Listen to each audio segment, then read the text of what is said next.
violated the High Court order. The High Court order clearly says that ODP 21 should be stayed and ODP 11 should be implemented. The FAR that has been given to these three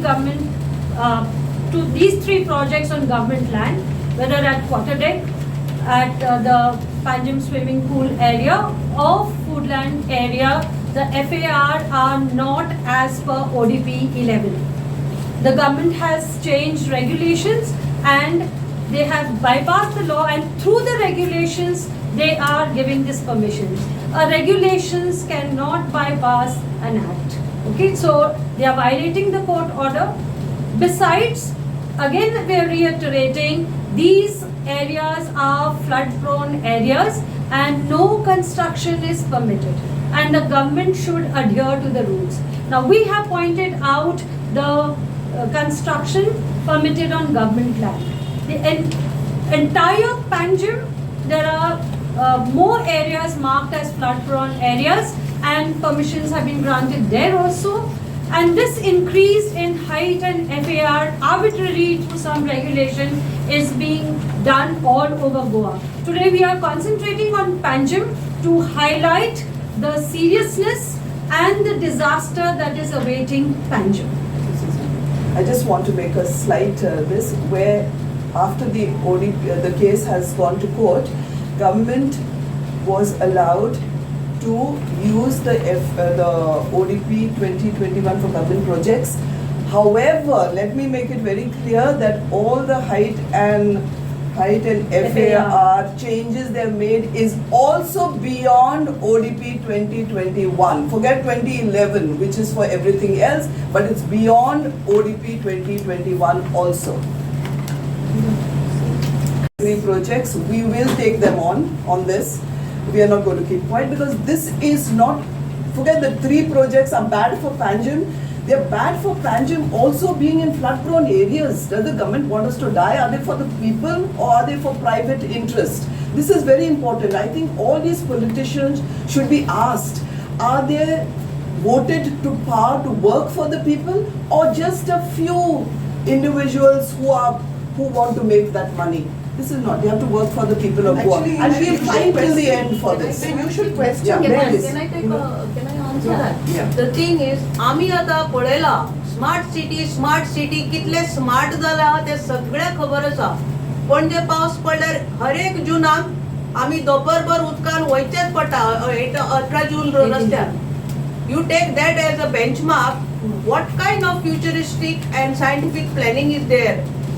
तेना वैज्ञानिक आणि मागीर किती करप सगळी खाती आसा म्हणल्यार कन्सल्टंट हाडटा कोट्यांनी पैसे दिवन. अजून पासून एक सादो ड्रेन अँड फ्लडिंग क्वेश्चन हे सॉल्व जाला पणजे खातीर जाल्यार बाकीचे येवजात तुमी कितें जाला ते. आणि हे 40 मिटर्स हायट म्हणल्यार कितें, एक माळ्याची हायट 3 मीटर म्हणटरी 20 माळ्याच्यो बिल्डिंग्यो येतल्यो. तुमकां वत सुद्दां येवपाना म्हणल्यार उदक आयलें जाल्यार तेंय बी सुकपाना म्हणटरी आमी कितें पाण्यातले माशे जावपाचे लोकांनी. People should live under water. What is the sea level at Panjim? पोर्तुगीजांनी प्लॅन केल्ले तुमकां समजू शकले ना. हांव म्हणटा हार्टरेन म्हणटा, you should learn from others good scientific things and plannings, foresighted ones, because they planned, we are surviving till today. But what the government is planning today is a disaster in a day only. You see Panjim only when it rains. The smart city is a big fat disaster and it's a drain of the exchequer. आम्ही पैसे आमचे पैसे पिळून खाता तुम्ही. Even on popcorn you will take money from us. But the rich are given higher FARs which are anti-development, which the court has. This kind of stuff is happening at a local level. It is very unfortunate that we have such limited vision in our leadership today. But we have enough examples abroad. And a famous example is something that was done in Curitiba, Brazil, 50 years ago, where one person with a vision had understood the issue of flood-prone areas. And instead of building next to the river, he allowed them to be parks so that people can enjoy them, and when the flood does happen, that is what takes the waters without damage. And the thing is, they say that as NGOs we are anti-development. My point is, you are allowing somebody to invest so much money in an area which is flood prone. Within the next 5-10 years, you're going to see this. And investment is in crores. They're also going to lose out. It's not just us crying horse and being the usual anti-development lobby. That's not the case. I think each and every person in the city should rise up against this, because people are losing their access to the waterfront, which is also a very important thing for citizens of a place. So I think these are the real Any issues. questions would like to add anything? Light is okay? Yeah, that's okay, ma'am. You Your want thing the start. curtain to be open? No, do we want the curtain to be open? No, it's okay, ma'am. It's open.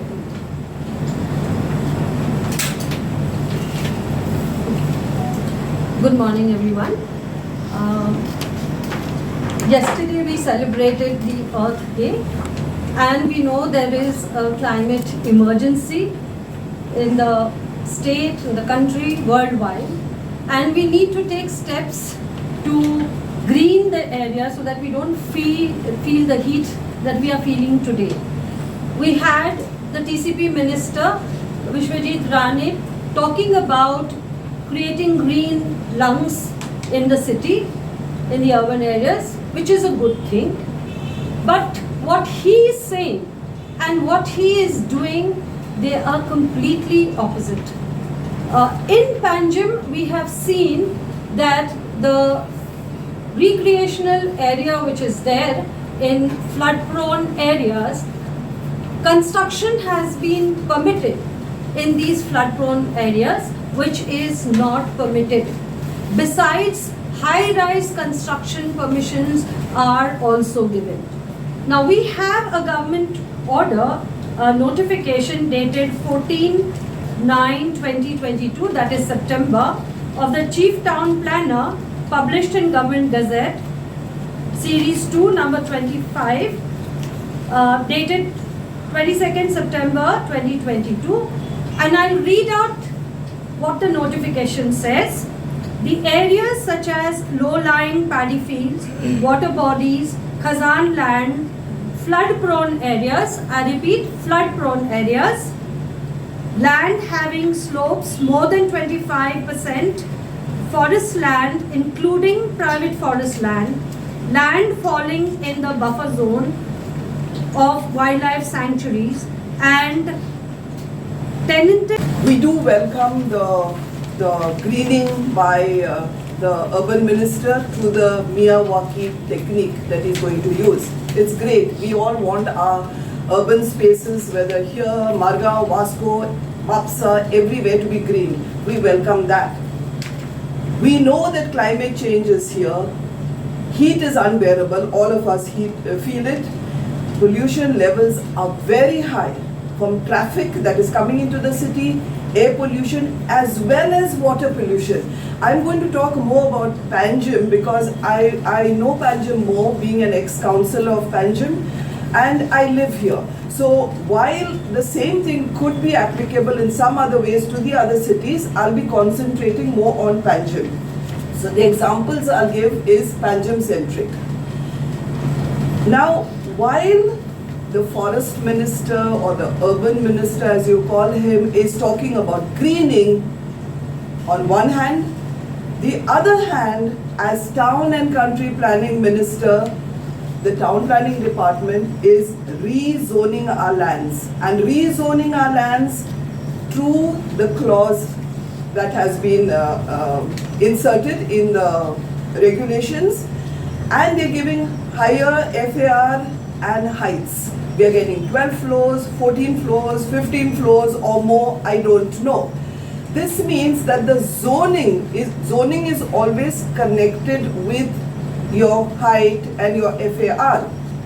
This means you're changing the zoning. You may call it height and FAR, but actually you're changing the zoning of that particular land. What are we getting? More concrete, more traffic, more people, more heat. We're getting all this, and he's thinking of greening, very good. But at the same time, we should stop doing what we are doing to create more heat in the city. I will talk about 3 government areas, and we suggest these 3 areas in Panjim for the urban minister, Mr. Vishwajit Rane, to green using the Miyawaki technique. One is Panjim Park. I don't know if you all are familiar with Panjim Park. This is opposite Hotel Mandovi. There was this water deck there earlier. Now it is closed. Now this is a recreation area. That is why it's called Panjim Park. 5% FAR only in recreation area. What has the government done? Changed the height and FAR to 300 FAR. From 5 to 300, 295 more in our recreation area. And for what is this? This is to have an entertainment hub. I don't know whether we need more entertainment in our city. We've got enough of entertainment. We have enough of clubs. We have festivals. We have exhibitions. We have shows. everything. Musical shows, carnival festivals, shigmo. We have enough of entertainment. We don't need more entertainment. But this entertainment hub, I feel, is catering to the casinos. Because if you look at that, the whole river side is taken over by jetties, by casinos. Everything is catering to casinos. Forget the people of Panjim. So they're going to have an entertainment hub. Now this particular area, if you look at the map that is attached here, you will see it is flood prone. It is flood prone. We have just seen yesterday or day before, Jammu and Kashmir got flooded because of cloud burst. It doesn't mean only the sea will rise. There can be any way, any hazard, and this can happen. And these are very dangerous areas that can be flooded. What will happen to the people of Panjim? I wonder if the TCP minister even thinks about that. So these are flood prone areas, and we have we have the notification, the orders issued by the chief town planner, and clearly, which Sabina read out to you all, and it said in this order, land shall not be flood prone land, okay, all the other lands, flood prone included, shall not be considered for change of zone. So when the TCP, Chief Town Planner, is saying land cannot be considered for change of zone, who is changing the zone? Are those orders meant for whom? People are not changing the zone. It's the Town and Country Planning Department that is changing the zone. So if you are going to break your own orders, to go against your own orders and to go against the CRZ regulations in force, I think that is most illegal, and has to be reverted.